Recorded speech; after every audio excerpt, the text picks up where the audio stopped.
Selamat pagi Inci dan teman-teman sekalian. Terima kasih atas kesempatan yang diberikan. Kami dari kelompok 5 akan mempresentasikan topik hasil diskusi kami, yaitu Pancasila merupakan sistem filsafat. Saya akan mempresentasikan hasil diskusi kami bersama-sama dengan teman-teman saya, yaitu Christopher Joshua Hans, Marcelin Sangkemona, Rido Ginoga, Gita Marendes, dan saya Mark Mewengkang sebagai koordinator dari kelompok 5. Saya akan mempresentasikan poin yang pertama, yaitu bentuk pemikiran filsafat dan istilah-istilah yang semakna dengan filsafat. Pengertian filsafat. Secara etimologis, kata filsafat dalam bahasa Indonesia berasal dari bahasa Yunani yang terdiri dari kata philein, artinya cinta, dan sophia, artinya kebijaksanaan.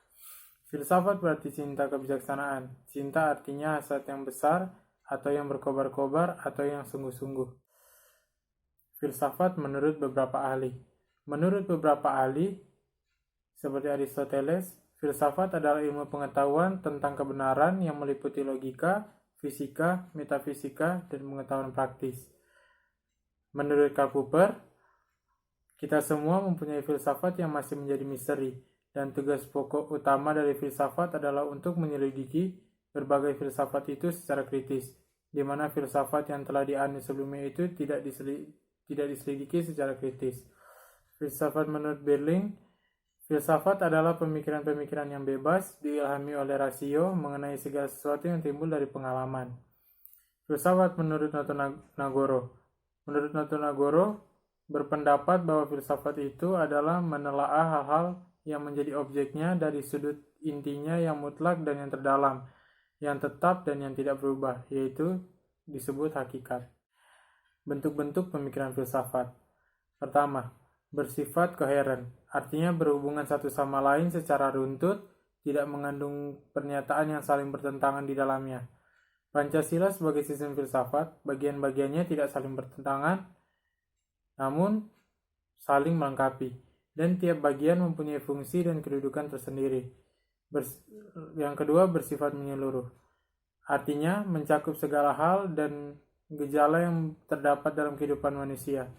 Pancasila sebagai filsafat hidup bangsa merupakan suatu pola yang dapat mewadahi semua kehidupan dan dinamika masyarakat di Indonesia. Lalu bersifat mendasar, artinya suatu bentuk perenungan mendalam yang sampai ke inti mutlak permasalahan sehingga menemukan aspek yang sangat fundamental. Lalu bersifat spekulatif, artinya buah pikir hasil perenungan sebagai peranggapan yang menjadi titik awal, yang menjadi pola dasar berdasarkan penalaran logis, serta pangkal tolak pemikiran tentang sesuatu. Beberapa ahli lain mendapatkan ciri-ciri lain, yaitu deskriptif, yaitu suatu uraian yang terperinci tentang sesuatu, menjelaskan mengapa sesuatu berbuat begitu. Lalu kritis, yaitu mempertanyakan segala sesuatu, termasuk hasil filsafat, dan tidak menerima begitu saja apa yang terlihat sepintas, yang dikatakan dan yang dilakukan masyarakat. Lalu analis, yaitu mengulas dan mengkaji secara rinci dan menyeluruh sesuatu, termasuk konsep-konsep dasar yang dengannya kita memikirkan dunia dan kehidupan manusia. Lalu evaluatif, yaitu dikatakan juga normatif, maksudnya upaya sungguh-sungguh untuk menilai dan menyikapi segala persoalan yang dihadapi manusia. Penilaian itu bersifat pemastian kebenaran, kelayakan, dan kebaikan. Lalu dialektik atau dialektika, berasal dari kata dialog yang berarti komunikasi dua arah. Istilah ini telah ada sejak masa Yunani kuno ketika diintrodusir pemahaman bahwa segala sesuatu berubah. Lalu dualisme. Dualisme adalah konsep filsafat yang menyatakan ada dua substansi dalam pandangan tentang hubungan antara jiwa dan raga. Dualisme mengklaim bahwa fenomena mental adalah entitas non-fisik. Gagasan tentang dualisme jiwa dan raga berasal setidaknya sejak zaman Plato dan Aristoteles, dan berhubungan dengan spekulasi tentang eksistensi jiwa yang terkait dengan kecerdasan dan kebijakan. Lalu bukti empiris, juga data empiris, indera pengalaman, ilmu empiris, atau a posteriori, yaitu suatu sumber ilmu yang diperoleh dari observasi atau percobaan. Lalu epistemologi, Dari bahasa Yunani episteme, pengetahuan, dan logos, kata, pembicaraan, atau ilmu. Adalah cabang filsafat yang berkaitan dengan asal, sifat, karakter, dan jenis pengetahuan. Humanisme. Humanisme adalah istilah umum untuk berbagai jalan pikiran yang berbeda dan memfokuskan dirinya ke jalan keluar umum dalam masalah-masalah atau isu-isu yang berhubungan dengan. Lalu, istilah-istilah yang semakna dengan filsafat. Beberapa istilah-istilah yang semakna dengan filsafat. Pertama, absolut. Absolut bisa diartikan menjadi mutlak, berasal dari bahasa Inggris, absolute. Lalu, aktivisme atau kegiatan. Terdiri dari upaya yang dimaksudkan untuk mengemukakan masalah perubahan yang terkait dengan masyarakat, kuasa pemerintahan, tatanan masyarakat, atau lingkungan. Setelah itu, atomisme. Atomisme adalah filsafat dunia yang berkembang di beberapa peradaban kuno. Di dalam peradaban barat, atomisme merujuk pada Leucippus dan muridnya Demokritus dari zaman ke-5 sebelum Masehi. Pengikut atomisme ini mengajukan teori bahwa dunia alami terdiri dari dua benda yang mendasar, saling berlawanan dan tidak bisa dibagi, atom dan kehampaan. Deduksi. Deduksi berfaedah penarikan kesimpulan dari kondisi yang umum atau penemuan yang khusus dari yang umum. Pokok isi keterangan deduksi hendak membuktikan suatu kebenaran baru berasal dari kebenaran-kebenaran yang sudah benar dan dikenal sebelumnya, atau berkesinambungan. Lalu, idealisme. Idealisme adalah sebuah istilah yang digunakan pertama kali dalam dunia filsafat oleh Leibniz pada awal abad 18. Ia menerapkan istilah ini pada pemikiran Plato, seraya memperlawankan dengan materialisme Epikuros. Istilah idealisme adalah aliran filsafat yang memandang mental dan ideasional sebagai kunci ke hakikat realitas. Lalu pembuktian induktif, kadang-kadang disebut logika induktif, adalah proses pembuktian di mana suatu argumen diduga mendukung kesimpulan tetapi tidak bersinambungan dengannya. Contoh, mereka tidak menjamin kebenaran itu. Induksi adalah bentuk pembuktian yang membuat generalisasi berdasarkan pendapat seseorang. Lalu kausalitas merupakan prinsip sebab akibat yang ilmunya dan pengetahuan yang secara otomatis bisa diketahui tanpa membutuhkan pengetahuan dan perantaraan ilmu yang lain.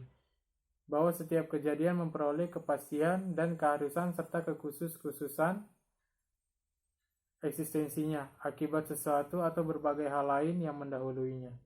Lalu logika, berasal dari kata Yunani kuno logos, yang berarti hasil pertimbangan, akal, pikiran yang diutarakan lewat kata dan dinyatakan dalam bahasa. Lalu metafisika. Metafisika adalah cabang filsafat yang berkaitan dengan proses analitis atas hakikat fundamental mengenai keberadaan dan realitas yang menyertainya. Lalu metodologi. Metodologi adalah ilmu-ilmu atau cara yang digunakan untuk memperoleh kebenaran menggunakan penelusuran dengan tata cara tertentu dalam menemukan kebenaran, tergantung dari realitas yang sedang dikaji. Lalu nominalisme. Nominalisme adalah salah satu aliran ilmu filsafat dan teologi yang muncul pada abad pertengahan atau sejak abad ke-12. Aliran nominalisme ini menganggap bahwa gagasan atau konsep umum yang ada tidak menunjuk pada kenyataan apapun, maka gagasan hanya kata-kata saja. Dalam bahasa Latin, nomina, yang disusun akal budi sebagai tanda belaka untuk mengatur keanekaan individual. Lalu ontologi. Ontologi merupakan salah satu kajian filsafat yang paling kuno dan berasal dari Yunani. Studi tersebut membahas keberadaan sesuatu yang bersifat konkret. Lalu paradigma. Paradigma dalam disiplin intelektual adalah cara pandang orang terhadap diri dan lingkungannya. Ia mempengaruhinya dalam berpikir, dalam tanda kurung kognitif, bersikap dalam tanda kurung afektif, dan bertingkah laku dalam tanda kurung konatif. Paradigma juga dapat berarti seperangkat asumsi, konsep, nilai, dan praktik yang diterapkan dalam memandang realitas dalam sebuah komunitas yang sama, khususnya dalam disiplin intelektual. Lalu personalisme adalah filosofi yang menyatakan bahwa martabat pribadi manusia dinilai dari norma dasar etika. Lalu rasionalisme. Rasionalisme atau gerakan rasionalis adalah doktrin filsafat yang menyatakan bahwa kebenaran haruslah ditentukan atau didapatkan melalui pembuktian, logika, dan analisis yang berdasarkan fakta, bukan berasal dari pengalaman indrawi. Lalu relativisme. Relativisme berasal dari kata Latin relativus yang berarti nisbi atau relatif.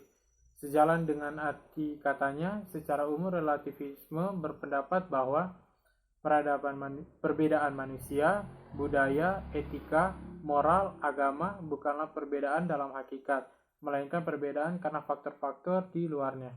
Lalu sofisme. Sofisme adalah suatu sikap yang berpendapat bahwa kebenaran itu relatif adanya. Lalu sistem. Sistem berasal dari bahasa Latin sistema dan bahasa Yunani systema. Adalah suatu kesatuan yang terdiri atas komponen atau elemen yang dihubungkan bersama untuk memudahkan aliran informasi, materi, atau energi untuk mencapai suatu tujuan.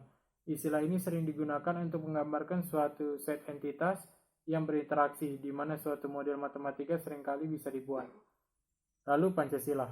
Pancasila adalah pilar ideologis negara Indonesia. Nama ini terdiri dari dua kata dari Sanskerta. Pertama panca berarti 5 dan sila berarti prinsip atau asas. Lalu klasifikasi. Klasifikasi merupakan kata serapan dari bahasa Belanda, classificatie, yang sendirinya berasal dari bahasa Prancis, classification. Istilah ini menunjuk kepada sebuah metode yang menyusun data secara sistematis atau menurut beberapa aturan atau kaidah yang telah ditetapkan. Itu adalah poin pertama dan akan dilanjutkan dalam poin yang kedua oleh teman saya. 2. Nilai-nilai kearifan lokal yang mencerminkan sila-sila Pancasila. Kearifan lokal atau local wisdom adalah gagasan setempat yang bersifat bijaksana, penuh kearifan, bernilai baik, yang tertanam dan diikuti oleh anggota masyarakatnya. Kebijaksanaan ini dapat berupa adat budaya, pengetahuan, keterampilan, nilai lokal, dan mekanisme pengambilan keputusan lokal. Bentuk dari kearifan lokal dapat berupa dalam bentuk wujud, seperti karya seni rupa, arsitektur, dan cagar budaya. Atau berbentuk tidak wujud, seperti tradisi dan nilai lokal. Dalam bidang ketuhanan, kearifan lokal adalah budaya kerukunan antar umat beragama, meskipun beragama berbeda, namun dalam suatu desa tetap rukun. Bentuk lain adalah alkulturasi, atau penyatuan praktik dan ritual agama dengan budaya lokal. Contoh Mupuk Inbene. Dari bidang kemanusiaan, kearifan lokal misalnya adalah gotong royong membangun rumah, tempat ibadah, atau memperbaiki jalan demi kepentingan bersama. Contoh Mapalus. Dalam bidang persatuan, misalnya budaya lokal adalah sistem kekerabatan yang menyatukan orang dan keluarga dalam suatu kelompok sosial yang berupa klan, marga, fam, atau suku. Dalam suatu kelompok sosial ini terjalin kesatuan yang erat. Contoh perkawinan. Dalam musyawarah, nilai kearifan lokal misalnya musyawarah dalam memilih pemimpin lokal, seperti kepala desa, kepala suku, di mana setiap warga berhak menyampaikan pendapatnya. Dalam keadilan, nilai kearifan lokal dalam keadilan masih berhubungan dengan nilai musyawarah, di mana saat pemilihan pemimpin lokal, kepala desa atau kepala suku, semua dilakukan sesuai aturan melalui sistem yang adil. Berikut akan dilanjutkan oleh teman saya. 3. Proses terbentuknya prinsip-prinsip dalam sila-sila Pancasila. 1. Bukresi Pancasila dasar negara. Sastra Prateja menjelaskan sebagai sistem filsafat atau filsafat Pancasila artinya refleksi filosofi mengenai Pancasila. Sebagai makna filsafat Pancasila sebagai berikut. Pertama, agar dapat diberikan pertanggungjawaban rasional dan mendasar mengenai sila-sila dalam Pancasila sebagai prinsip-prinsip politik. Kedua, agar dapat dijabarkan lebih lanjut sehingga menjadi operasional dalam bidang-bidang yang menyangkut hidup bernegara. Ketiga, agar dapat membuka dialog dengan berbagai perspektif baru dalam kehidupan berbangsa dan bernegara. Keempat, agar dapat menjadi kerangka evaluasi terhadap segala kegiatan yang menyangkut paut dengan kehidupan bernegara, berbangsa, dan bermasyarakat, serta memberikan perspektif pemecahan terhadap permasalahan nasional. Sila pertama, ketuhanan yang Maha Esa. Dalam kehidupan sekarang, setiap masyarakat Indonesia dijamin kebebasan dalam melayani kepercayaan masing-masing. Masyarakat kini dapat menjalani kepercayaan dengan tenang tanpa gangguan intoleransi. Di sila ini masyarakat juga diminta agar tidak menistakan agama lain dan harus menjunjung tinggi kerukunan umat beragama antara satu dengan yang lain. Sila kedua, kemanusiaan yang adil dan beradab. Di sila ini, semua warga negara Indonesia memiliki hak yang serta dalam pemenuhan kesejahteraan. Selain itu juga kesejahteraan dalam kehidupan yang layak, hak politik, hukum, dan semua hal yang telah diatur di undang-undang dapat melihat suku dan ras warga negara Indonesia tersebut. Sila ketiga, Persatuan Indonesia. Di sila ketiga ini, semua warga negara Indonesia tidak boleh melakukan aksi-aksi yang dapat merenggangkan persatuan dan kesatuan negara kita, seperti melakukan tindakan terorisme, intoleransi, gerakan separatistis, dan hal-hal yang berupa sebagai warga negara Indonesia yang baik. Kita harus tetap menjaga keutuhan negara kita. Kita harus menghindari tindakan-tindakan yang dapat memecah belah negara kita. Sila keempat, kerakyatan yang dipimpin oleh hikmat kebijaksanaan dalam permusyawaratan perwakilan. Dapat dilihat bahwa banyak sekali kasus ataupun masalah yang terjadi di negara kita yang menunjukkan penurunan sila keempat ini. Contohnya, banyaknya kasus sengketa pilkada yang harus berakhir di MK. Hal ini semakin parah karena masyarakat disungguhkan oleh matinya sikap dan menghormati pendapat orang lain. Demokrasi dan legowo di hati para pihak kala seolah-olah sudah mati sejak lama. Sebagai warga negara yang baik, kita harus menghormati segala keputusan yang telah dirundingkan bersama. Meskipun kalah, kita harus lapang dada dan menerima apapun hasilnya. Sila kelima, keadilan sosial bagi seluruh rakyat Indonesia. Di sila kelima ini dapat dilihat bahwa tujuannya adalah agar seluruh warga negara Indonesia mendapatkan kesejahteraan dan keadilan yang merata. Seluruh rakyat Indonesia berhak mendapatkan penghidupan yang layak, penghormatan terhadap hak asasi manusia, perlindungan keamanan dan hukum yang seutuhnya, dan semua hal yang berkaitan dengan kesejahteraan warga negara. Poin keempat yaitu implementasi nilai gotong royong dalam masyarakat dengan berbagai tantangannya. Nilai gotong royong dalam kehidupan masyarakat yaitu yang pertama, kebersamaan. Gotong royong mencerminkan kebersamaan yang tumbuh dalam lingkungan masyarakat. Yang kedua, persatuan. Kebersamaan yang terjadi dalam gotong royong sekaligus melahirkan persatuan antara anggota masyarakat. Yang ketiga, rela berkorban. Gotong royong mengajari orang untuk rela berkorban.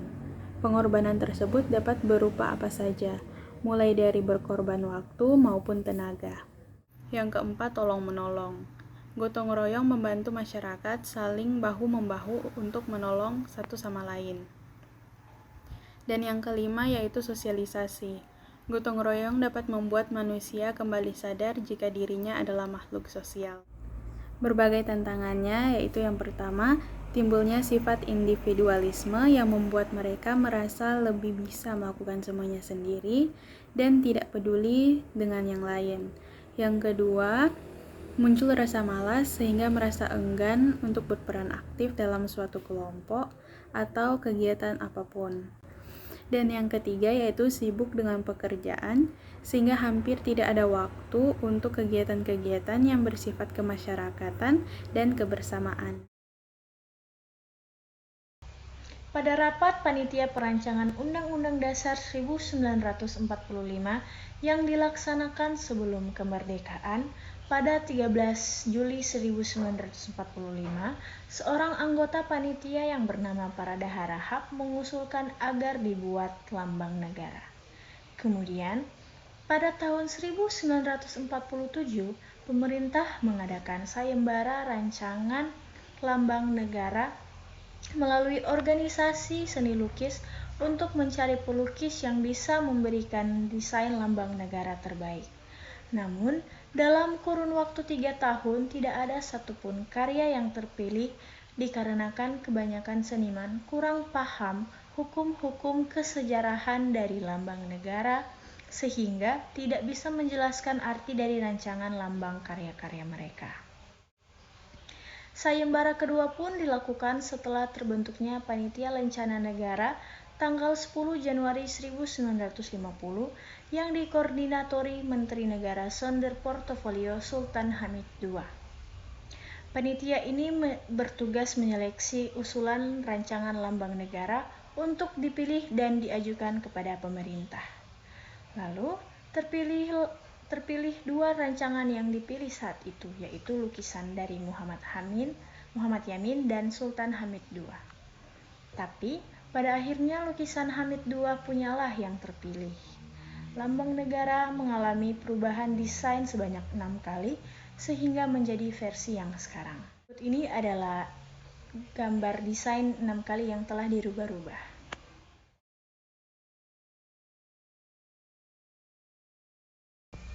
Jasanya dalam merancang lambang negara seperti dilupakan begitu saja setelah diadili dan dihukum 10 tahun penjara terkait rencana kudeta oleh kelompok ex-KNIL pimpinan Kapten Westerling.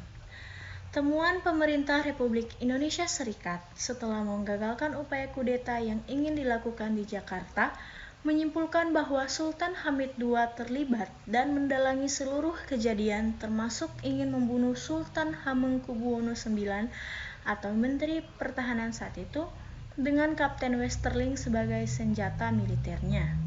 Meskipun dirinya membantah tidak terlibat dalam kudeta tersebut, namun pengadilan menyatakan dirinya bersalah. Dari situlah namanya habis dan dianggap sebagai pengkhianat. Sekian materi presentasi hasil diskusi dari kelompok kami. Mohon maaf jika masih didapati kesalahan dan kekurangan. Terima kasih.